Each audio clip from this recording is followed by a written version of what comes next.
So hello everyone, myself Mayank Skula from IIT Jodhpur and I welcome you all to my YouTube channel केम ज्ञान classes. और आज की इस video में हम बात करने वाले हैं कि आपको अपकमिंग आईआईटी जैम की एग्जाम के लिए इनऑर्गेनिक केमिस्ट्री जो है वो किस तरीके से प्रिपेयर करनी चाहिए। जैसा कि आप सभी को ऑलरेडी पता है कि इनऑर्गेनिक एक ऐसी सब्जेक्ट है जिसमें कि बहुत ज़्यादा थ्योरी होती है और लोग इसे कई बार इसके जो मेजर चैप्टर्स हैं उनको स्किप कर देते हैं जस्ट बिकॉज ऑफ थ्योरी। सो आप आज इस वीडियो में जुड़े रहिए।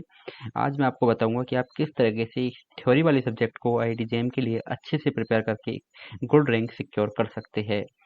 और वीडियो को लास्ट तक ज़रूर देखना है क्योंकि वीडियो के लास्ट में मैं आपको एक बोनस टिप बताऊंगा जिससे आपका डेफिनेटली बेनिफिट होने वाला है आईआईटी जेईई की एग्जाम के लिए। तो सबसे पहले अगर हम बात करते हैं सिलेबस, तो सिलेबस जेईई 2022 में काफ़ी चेंजेस आए थे लेकिन इनऑर्गेनिक में खास कोई चेंजेस देखने को नहीं मिला है। अगर सबसे पहले हम बात करें पीरियोडिक टेबल की, तो पीरियोडिक टेबल में इन्होंने पूरे चैप्टर को एक ब्रीफली एक बता दिया है। ये काफ़ी अच्छा एडवांटेज इन्होंने किया है। लेकिन आप अगर इनको सही से देखोगे तो ये जो ionisation enthalpy, electron gain enthalpy, ये सारे टॉपिक्स आप ऑलरेडी पढ़ के चलते हैं। जो एक जेम एस्पिरेंट है वो इनको ऑलरेडी पढ़ता है। उसके बाद जो मेजर चेंज आया है वो एक्सट्रैक्शन ऑफ मेटल्स वाले टॉपिक में आया है। ये वाला टॉपिक अब से पहले पीरियोडिक टेबल में काउंट होता था लेकिन अब इन्होंने ये अलग से दिखा दिया है। मतलब इस बार इसमें से क्वेश्चन आने की पॉसिबिलिटी बढ़ गई है। अगर क्वेश्चन आने की बात की जाए कि कहाँ से पॉसिबिलिटी है, तो ये जो स्टार्टिंग के टॉपिक्स है ये इतने इंपॉर्टेंट नहीं है लेकिन ये जो एप्लीकेशन ऑफ एलिंगम डायग्राम है ये काफ़ी इंपॉर्टेंट है। तो यहाँ से आपको क्वेश्चन देखने को मिल सकता है जेम 2022 के अंदर। उसके बाद अगर केमिकल बॉन्डिंग की बात करें, तो केमिकल बॉन्डिंग में इस बार इन्होंने थोड़ा सा सिलेबस ऐड कर दिया है। ये जो सिलेबस स्टार्टिंग में आपको दिख रहा है ionic bond, packaging of ion, radius ratio, ये अब से पहले एक सॉलिड स्टेट में चलता था लेकिन अब इन्होंने ये केमिकल बॉन्डिंग में डाल दिया है। तो आपको यहाँ पे थोड़ी एक्स्ट्रा मेहनत करनी पड़ेगी केमिकल बॉन्डिंग को पढ़ने के लिए। इसके अलावा केमिकल बॉन्डिंग में जो बाकी के जो टॉपिक्स है ये केवल इन्होंने ब्रीफली बताए हैं, बाकी इसके अलावा और कोई चेंजेस नहीं है। उसके बाद अगर हम बात करें मेन ग्रुप एलिमेंट्स की, तो मेन ग्रुप का एलिमेंट्स का जो सिलेबस है वो इस बार बढ़ चुका है। और मेन ग्रुप के एलिमेंट्स में एक अच्छी बात ये भी हुई है कि इस बार इन्होंने सिलेबस पूरा खोल के ये बता दिया है कि ये टॉपिक मेन ग्रुप के अंदर है। तो एक तरीके से देखिए तो सिलेबस कम भी हुआ है और बढ़ा भी है। बढ़ा इस नज़रिए से क्योंकि अब जो सिलेबस इन्होंने बताया है वो नेट के लेवल का सिलेबस बताया है। अब से पहले वो सिलेबस नेट में इंक्लूड होता था। तो आपको ये जो सिलेबस यहाँ पर दिख रहा है केवल यही पढ़ना है, इसके अलावा आपको इससे बाहर कुछ नहीं पढ़ना। अगर बात करें ट्रांजिशन एलिमेंट्स की, तो इसमें कोई चेंजेस नहीं है। बाइनऑर्गेनिक में यहाँ पर जो हमारे जिनके बारे में हम पढ़ना होता था उसमें दो कंपाउंड और थे, Fe3+ एंड CO2+। उनको इन्होंने कम कर दिया है तो ये आपके लिए बेनिफिशियल है। इंस्ट्रूमेंटल मेथड ऑफ एनालिसिस में यहाँ पर कोई चेंजेस नहीं है। और एनालिटिकल में थोड़ा सा चेंजेस आपको देखने को मिलेगा कि ये जो मैथमेटिकल ट्रीटमेंट इन एरर एनालिसिस करके जो टॉपिक है ये नए ऐड हो चुके हैं। तो क्वेश्चंस आने की पॉसिबिलिटी हो सकता है इस बार यहाँ से आ जाए, लेकिन आगे हम ये डिस्कस करेंगे कि आपको ये टॉपिक्स पढ़ने चाहिए, नहीं पढ़ने चाहिए, किस एक्सटेंट पे पढ़ने को चाहिए। मैंने टॉपिक यहाँ पर केवल शॉर्ट में डिस्कस किया है क्योंकि ये वीडियो सिलेबस के ऊपर नहीं है। इसके आगे अगर हम बात करते हैं अब mark distribution over the years, तो ये मार्क डिस्ट्रीब्यूशन का जो ग्राफ है वो आपके सामने है। आप चाहे तो इसका स्क्रीनशॉट ले लीजिए, चाहे आप इसको अगर आप कमेंट सेक्शन में बता दीजिए, मैं आपको ये वाली slide as it is provide कर दूंगा। तो आपको जैसे भी है आप अपने हिसाब से देख लेना क्योंकि यहाँ पर ये मैं डिस्कस करने नहीं बैठ रहा हूँ क्योंकि ये काफ़ी बड़ा ग्राफ है। इसके आगे अगर हम बात करते हैं, तो बिगनिंग सबसे पहले आपको इनऑर्गेनिक केमिस्ट्री कहाँ से शुरू करनी चाहिए। तो सबसे पहला जो टॉपिक आपको पढ़ना चाहिए वो है पीरियोडिक टेबल। पीरियोडिक टेबल एक तरीके से अगर हम मान के चलते हैं कि कोई भी जैसे बिल्डिंग है तो उस बिल्डिंग में जो बेस होता है, तो उसी तरह इनऑर्गेनिक का जो बेस है वो ये चैप्टर है पीरियोडिक टेबल। और इसके साथ एक चैप्टर और है केमिकल बॉन्डिंग। ये दोनों चैप्टर इनऑर्गेनिक केमिस्ट्री के बेस माने जाते हैं। अगर हम बात करें मार्क्स की, तो पीरियोडिक टेबल में इतना कोई खास वेटेज नहीं रखता ये टॉपिक, फिर भी इसकी जो इम्पोर्टेंस है वो बहुत ज़्यादा हाई है।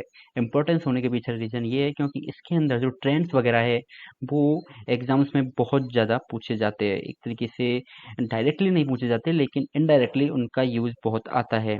उसके बाद अगर आगे हम बात करते हैं केमिकल बॉन्डिंग टॉपिक की, तो केमिकल बॉन्डिंग भी एक तरीके से इनऑर्गेनिक का बेस माना जाता है। इस इसका जो मार्क्स है वो भी एवरेज मान लीजिए, या एवरेज से मोर देन एवरेज इसका वेटेज आप IIT जेईई की एग्जाम में आता है, क्योंकि ये काफ़ी बड़ा टॉपिक है और इस बार इसमें सिलेबस भी बढ़ चुका है, तो इसका जो वेटेज है वो भी बढ़ने वाला है और इम्पोर्टेंस इसकी भी बहुत ज़्यादा है। तो आपको इन दोनों टॉपिक्स में क्या करना है कि इन दोनों टॉपिक्स को आपको स्टार्टिंग में बहुत अच्छे से पढ़ना है, क्योंकि अगर आप अच्छे से नहीं पढ़ोगे तो आपका जो बेस है वो वीक रह जाएगा। अब बात आती है कि इनको कहाँ से पढ़ना चाहिए, तो बेस्ट सोर्स ऑफ लर्निंग इनका जो है वो है एनसीईआरटी। सबसे पहले तो आप, अगर आपको इनका बेस एकदम क्लियर करना है तो एनसीईआरटी पढ़िए। एनसीईआरटी के बाद अगर आपको और आगे जाना है तो पुलिसर मकालिया और हुई, ये दो ऐसी बुक्स है जो आपको सबसे बेस्ट इनकी नॉलेज करवा देंगी। उसके बाद आगे हम बात करते हैं मोस्ट इम्पोर्टेंट चैप्टर। तो इनऑर्गेनिक के सबसे मोस्ट इम्पोर्टेंट चैप्टर है जिनका वेटेज भी इम्पोर्टेंस भी सार सब हाई होता है और जहाँ से क्वेश्चन हमेशा आएगा ही आएगा। तो वो चैप्टर्स में सबसे पहला चैप्टर है हमारा कोऑर्डिनेशन केमिस्ट्री। कोऑर्डिनेशन केमिस्ट्री एक ऐसा चैप्टर है जो कि हमेशा से मोस्ट इम्पोर्टेंट चैप्टर रहा है, चाहे वो CSI या नेट हो, गेट हो या IIT जेईई हो। तो इसका जो मार्क्स होते हैं इसके वो बहुत ज़्यादा हाई होते हैं। आप देख लीजिए, मैंने वेरी वर्ड 3 बार यूज़ किया, इसका मतलब इसका जो वेटेज है मार्क्स का वो बहुत ज़्यादा हाई है। मैंने पिछली स्लाइड्स में आपको बताई थी मार्क्स डिस्ट्रीब्यूशन, आप वहाँ से एक बार चेक कर लेना, इसके मार्क्स बहुत ज़्यादा मिलेंगे आपको ओवर द ईयर्स। तो उसी हिसाब से इसकी इंपॉर्टेंस है वो भी बहुत ज़्यादा हाई है। उसके बाद बात करते हैं हम ऑर्गेनोमेटेलिक्स की। तो ऑर्गेनोमेटेलिक्स है वो भी कोऑर्डिनेशन के जस्ट बाद जो टॉपिक आता है इंपॉर्टेंस के मामले में, वो ये है ऑर्गेनोमेटेलिक्स। इसके मार्क्स भी अगर हम बात की जाए तो इसका वेटेज है वो कोऑर्डिनेशन से कम होता है, लेकिन फिर भी ये बहुत ज़्यादा वेटेज कैरी करता है। उसके बाद अगर हम बात करें इंपॉर्टेंस की, तो इसकी भी इंपॉर्टेंस बहुत ज़्यादा है। इन दोनों चैप्टर्स को आप किसी भी कंडीशन में स्किप नहीं कर सकते, तो हमेशा से आपको ये पढ़ के चलना है। अगर इसके सोर्स की बात की जाए कि ये कहाँ से पढ़ना चाहिए, तो इसका बेस्ट सोर्स ऑफ लर्निंग है अजय कुमार की बुक। अजय कुमार की बुक से आप इसको पढ़िए and I am damn sure that you will not regret about reading that book, क्योंकि वो book specially coordination chemistry and OMC के लिए लिखी गई है। उसके बाद अगर हम बात करते हैं कि कॉन्सेप्चुअल पार्ट, तो अगर एक चैप्टर में आपको बताऊं कि इसमें ये काफ़ी वास्ट चैप्टर है, तो उस चैप्टर की बात करते हैं हम main group elements. Main group elements एक बहुत ज़्यादा वास्ट चैप्टर है, तो इसको अगर आप पढ़ने बैठोगे तो आप चाहे कितनी भी बुक्स पढ़ लीजिए, हो सकता है एग्जाम में उन बुक्स से बाहर क्वेश्चन आ जाए। तो इसलिए आपको इसमें केवल और केवल कंसेप्चुअल चीज़ें ही पढ़नी है। इसके मार्क्स की बात करें तो इसका वेटेज हर बार एग्जाम में काफ़ी आता है, तो इसलिए आप इसको स्किप करना तो भूल जाइए कि आप इसको स्किप कर दोगे, क्योंकि अगर आप स्किप करोगे तो आपको कॉन्सिक्वेंसेज फेस करने पड़ेंगे आने वाली एग्जाम में। उसके बाद बात करते हैं इंपॉर्टेंस। तो इंपॉर्टेंस की एवरेज हमने इसलिए रखी है क्योंकि ये बहुत बड़ा टॉपिक है, हो सकता है आप पढ़े उसमें से आ भी जाए नहीं भी आए, तो इसलिए। बट इस बार क्या हुआ है, इस बार IIT जेईई ने सिलेबस कर दिया है, आपको एकदम एक्सप्लोर पूरा बता दिया है कि यहाँ से ये चैप्टर है हमारे, तो इसलिए आपको ये इस बार ये पढ़ के जाना ही जाना है और जितना आपको पता है उतना ही पढ़ना है, उससे बाहर आपको कुछ भी नहीं पढ़ना है। उसके बाद व्हाट टू फोकस, तो क्या आपको फोकस करना चाहिए, तो इसमें फोकस करने के लिए आपको इस बार synthesis and properties of compound, और इसमें आप एक स्ट्रक्चर और काउंट कर लीजिए। तो structure, synthesis and properties of compound आपको इस बार पढ़ने हैं, इनको स्किप बिल्कुल भी मत करना है, क्योंकि इनसे क्वेश्चन आने की प्रोबेबिलिटी बहुत ज़्यादा है। उसके बाद बात करते हैं सोर्स ऑफ लर्निंग की। तो सोर्स ऑफ लर्निंग में हम किसी भी कोचिंग की आप बुकलेट ले लीजिए। कोचिंग्स की बुकलेट लेने में क्या फ़ायदा होता है कि वो चीज़ों को कंसाइज वे में लिख देते हैं और उतना पढ़ने से आपका काम चल जाएगा। उसके अलावा अगर आप बात करें बुक्स की, तो आप किसी भी स्टैंडर्ड बुक से इस चैप्टर को पढ़ सकते हैं, लेकिन एक बात याद रखनी है, ये बहुत वास्ट टॉपिक है, तो हमेशा सिलेबस को ध्यान में रख के आपको ये चैप्टर पढ़ना है। उसके बाद बात करते हैं कि ऐसा कौन सा चैप्टर है जो आपको बहुत ज़्यादा पढ़ना है, तो ये चैप्टर है बायोनॉर्गेनिक। बायोनॉर्गेनिक ऐसा चैप्टर है जिसमें से हर साल क्वेश्चन आना ही आना है, और अगर आप इसको सही से पढ़ लेते हो तो आप विद इन फ्यू सेकेंड्स उस क्वेश्चन को सॉल्व कर दोगे। तो मार्क्स इसका होता है, वेटेज इसका चाहे लेस होता है, इसके क्वेश्चन चाहे 2 नंबर का आएंगे या 3 मार्क्स के आएंगे, मैक्स टू मैक्स 3 मार्क्स का इसका क्वेश्चन आपको देखने को मिलेगा, लेकिन जो सबसे बड़ी बात है कि वो 3 मार्क्स आपके विद इन फ्यू सेकेंड्स आ जाएंगे अगर आपने इस वाले चैप्टर को सही से प्रिपेयर कर लिया है। तो इम्पोर्टेंस इसकी बहुत ज़्यादा हाई इसलिए बताई है हमने, क्योंकि इसमें से जो मार्क्स है वो बहुत इजीली गेन किए जा सकते हैं। Source of learning, source of learning आप किसी भी आपके फ्रेंड्स वगैरह या कहीं से भी आप नोट्स अरेंज कर लीजिए और उन नोट्स को आप 7 बार 6-7 बार कम से कम पढ़िए, बार बार पढ़िए, रिपीट मोड में पढ़िए। उनमें से आपको शॉर्ट नोट्स बनाने हैं उसके बाद, और फिर उनको बार बार पढ़ना है। उसके बाद बात करते हैं हम स्किप और रीड एट लास्ट टॉपिक्स की।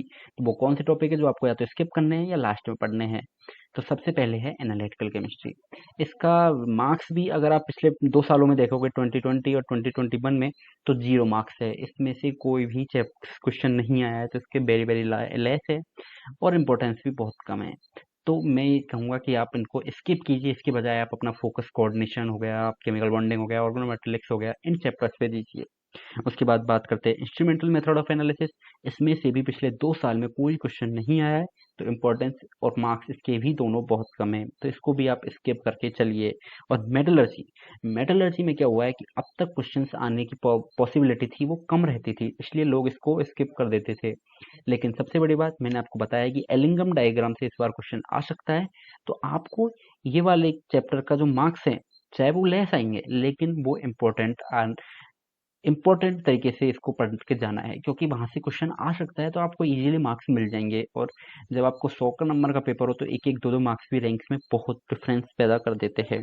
फिर भी आपको मैंने ये चैप्टर्स स्किप करने के लिए बताया, लेकिन अगर आप चाहो कि मेरे पास अभी सफिशिएंट टाइम है, मैंने सब कुछ पढ़ लिया है, तो आप इनको लास्ट में पढ़ना प्रेफर कर सकते हो। लेकिन मैं कहूँगा कि अगर आपका कुछ पार्ट रह रहा है, तो आप इन पे मत आइए, पहले उन पर जाइए। उसके बाद बात करते हैं हम बोनस टिप की, जो इस क्लास में हम बताने वाले थे, आपको स्टार्टिंग में बताया बोनस टिप। तो इनऑर्गेनिक केमिस्ट्री को पढ़ने का सबसे जो सही तरीका है वो ये है कि आप कोई भी चैप्टर पढ़िए। जैसे कि सबसे पहले हम एग्जांपल लेते हैं पीरियोडिक टेबल का। तो पीरियोडिक टेबल में ही हम लेके चले, तो पीरियोडिक टेबल एक ऐसा चैप्टर है जिसमें आपको ट्रेंड्स वगैरह बहुत देखने को मिलेंगे। तो उन ट्रेंड्स वगैरह को आप क्या कीजिए, एक ब्लैंक पेपर पर लिखिए, और आपकी जो स्टडी टेबल है या फिर आपका जो रूम है, पर्सनल रूम, वहां पर आप दीवार पर उनको स्टिक कर दीजिए, चिपका दीजिए दीवार पर। तो उससे क्या होगा कि आप जब लगातार उनको देखोगे, तो वो आपके दिमाग में अच्छे से कैप्चर हो जाएंगे। तो ये चीज आपको करनी है, एक तो पीरियोडिक टेबल में, एक बायो इनऑर्गेनिक में, और एक आपको करनी है main group elements. Main group elements में इस बार सिंथेसिस है, तो सिंथेसिस में आप जितनी रिएक्शन हो सके उनको शॉर्ट फॉर्म में रिएक्शन को लिखिए और स्टिक कर दीजिए। केमिकल बॉन्डिंग, केमिकल बॉन्डिंग में अगर आप हाइब्रिडाइजेशन याद नहीं रख सकते, तो एक उसको कर सकते हैं। तो ये कुछ एक जो चैप्टर्स है, इनके आपको शॉर्ट नोट्स बनाने हैं, क्योंकि इनऑर्गेनिक बिना शॉर्ट नोट्स के तैयार नहीं हो सकती। तो ये थी इनऑर्गेनिक की जो हम कह सकते हैं बोनस टिप। तो ये आपको याद रख के चलनी है। आपका आई एम डैम श्योर कि आपका जेएम 2022 के लिए जो पेपर है वो इनऑर्गेनिक में बहुत सही हो जाएगा, अगर मैं जिस हिसाब से आपको बता रहा हूँ उस हिसाब से आप करते हो। तो thanks for watching this video. Video को अगर आपको अच्छी लगे तो लाइक करना ना भूलिए, शेयर कीजिए, कमेंट कीजिए एंड चैनल को सब्सक्राइब जरूर कीजिए। Thank you.